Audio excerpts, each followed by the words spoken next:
Hello all, welcome to BBS Baba physics. So आज हम लोग देखेंगे न्यूक्लियर फ्यूज़न। ठीक है, तो जो भी एग्जाम पॉइंट ऑफ व्यू से रिलेवेंट पॉइंट है जल्दी जल्दी से हम इसको देख लेते हैं। न्यूक्लियर फ्यूज़न, इसका एक रीसेंट एग्जांपल है अपना एनर्जी प्रोडक्शन इन स्टार्स। ठीक है, फ्यूज़न कौन लोग क्या कौन से एलिमेंट करते हैं पता है, जो भी स्मॉलर होते हैं। ठीक है, तो क्यों करते हैं fusion? In order to achieve stability. ठीक है, फिज़न अपने आप को डिसइंटीग्रेट करके करते हैं, ये जो भी ग्रेटर देन 180 होते हैं आपके मास नंबर में, और जो फ्यूज़न जो छोटे होते हैं ये बाइंडिंग एनर्जी पर न्यूक्लियन अब्लिक ए मतलब मास नंबर का ग्राफ है। ये ड्रॉ कर सकते हैं whenever any question of nuclear fusion and fusion comes, so you need to draw this diagram. Binding energy per nucleon, remember this, binding energy per nucleon is directly proportional to stability, not binding energy only. Clear? इसे करके अब simple सी बात। अब now you need to understand why fusion is difficult to achieve on earth. ठीक है, आल तो कुछ एक्सपेरिमेंट में टोकामक के थ्रू हमने किया है, but it is very difficult to achieve nuclear fusion on earth. Why? Because see, ये हाइड्रोजन का न्यूक्लियाई एक 1H1 लेते हैं, इसकी जो अगर इसका कूलम्बिक रिपल्शन देखें, वो तो पॉजिटिव चार्ज है तो डेफिनेटली रिपल्शन होगा। ये करीब 0.1 MeV का ऑर्डर का होता है। अगर आप इसको टेम्परेचर इसका इक्विवेलेंट फाइंड आउट करें तो it will turn out around 10⁹ kelvin. It is a huge temperature and to achieve this temperature on earth is a very difficult task. ठीक है, तो हम इसको नहीं कर सकते। Also with the help of quantum mechanic tunneling के through हम इसका थोड़ा सा कर सकते हैं कम, जैसे 10⁻7 और 8 तक। ठीक है, बट ये भी काफ़ी ऐसा ही है। और पता है 10⁸ टेम्परेचर इमेजिन करो, even if by having the quantum mechanical tunneling we have reduce the temperature from 10⁹ kelvin to 10⁸ kelvin. This is a huge temperature ना यार। इस पे सारे जो एटम्स और मॉलिक्यूल आपके होते हैं एकदम आयनाइज हो जाते हैं, और इसी को हम प्लाज्मा बोलते हैं। ठीक है, अब इस सब को रखने के लिए या फिर मतलब कहाँ इसको कन्फाइन करेंगे ये सब, तो उसके लिए एक डिवाइस बनाई जाती है, उसको बोलते हैं टोकामा, स्टेलर एनर्जी बाय द सन। तो टेम्परेचर जो इंटीरियर ऑफ द सन का होता है करीब 10⁻7 केल्विन का होता है, तो इसलिए सन में फ्यूजन हो जाता है। इसलिए energy production the sun is an example of nuclear fusion. वो कैसे है पूरा वो वर्किंग वो हम इसमें देखेंगे। ठीक है, तो ये सारी बातें साइनाइजेशन इक्वेशन इतना काम करें। ठीक है, this is important. Whenever a question of nuclear fusion come you need to write this. At very high temperature number of high energy particle increase हो जाएंगे ना, सही बात है, उनके पास ज़्यादा काइनेटिक एनर्जी और ये सब आ जाएगी, और ये पार्टिकल्स होंगे बेसिकली न्यूक्लियाइज होंगे, उनकी प्रोबेबिलिटी काफ़ी बढ़ जाएगी। ठीक है, जो पॉसिबल करती है उनके लिए कि पेनिट्रेट कर देंगे पोटेंशियल के थ्रू, इसी को थर्मो वो होगा ना आपका। और इस प्रोसीजर जो पूरी प्रोसेस को बोलते हैं थर्मो न्यूक्लियर रिएक्शन। ठीक है, with the help of quantum mechanical tunneling. Now तो ये थोड़ा बेसिक था, मैंने बता दिया। एग्जाम में कुछ आता तो यहाँ से लिखना होगा। एनर्जी प्रोडक्शन स्टार्ट, तो what is the source? Thermo nuclear fusion reaction. What is thermo nuclear fusion reaction? We have discussed अभी जो किया। क्या है एक लाइन में? At very high temperature number of high energy particle increases. when the number of high energy particle increases, it increases then we will have finite probability कि they will overcome the Coulomb repulsion. When they will be able to overcome the Coulomb repulsion, only then they can penetrate the potential and we will have thermonuclear reaction.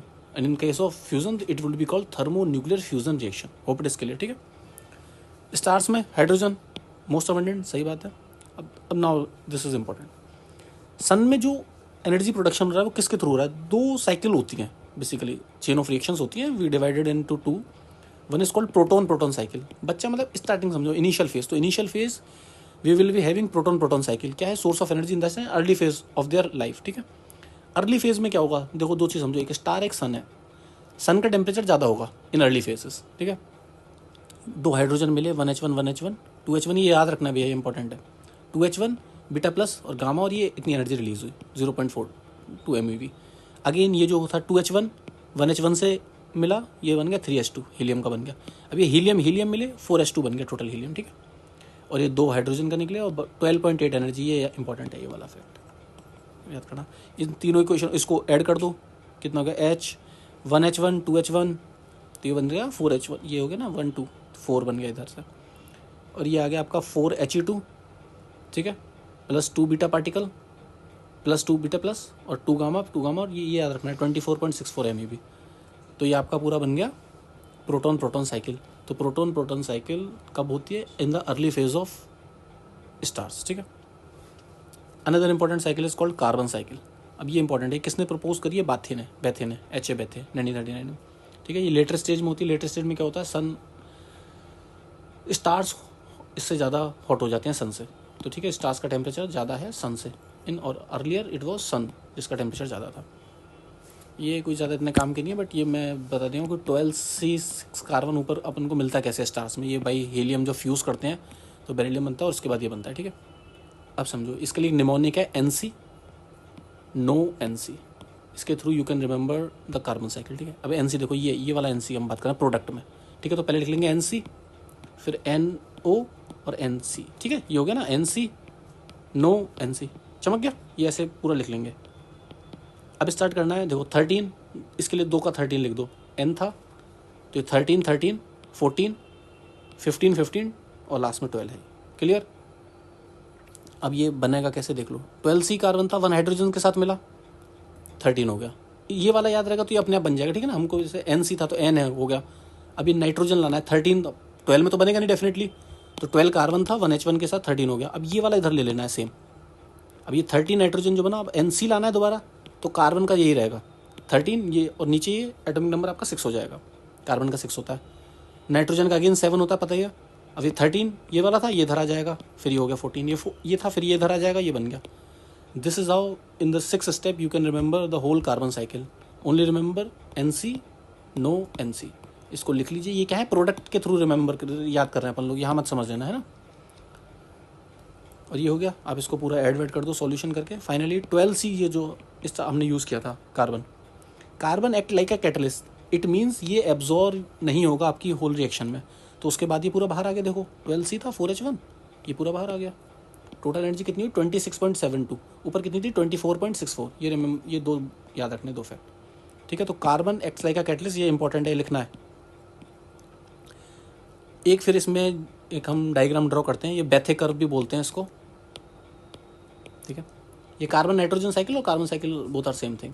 Some people call it carbon cycle और some call it by carbon nitrogen. और ये proton proton cycle, तो ये rate of proton proton cycle जो आप इसका देखो, ये ग्रेटर हो जाता है कब, जब टेम्परेचर कम होता है।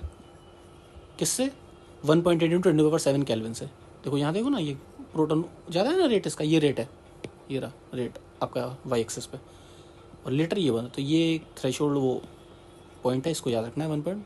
तो for stars masses 0.4 to 2.5 of the solar masses, यानी sun of mass of the sun, the main part of the energy production is due to the carbon cycle rather than proton proton cycle. So this is all for energy production in star, which is an example of nuclear fusion. Okay, bye bye.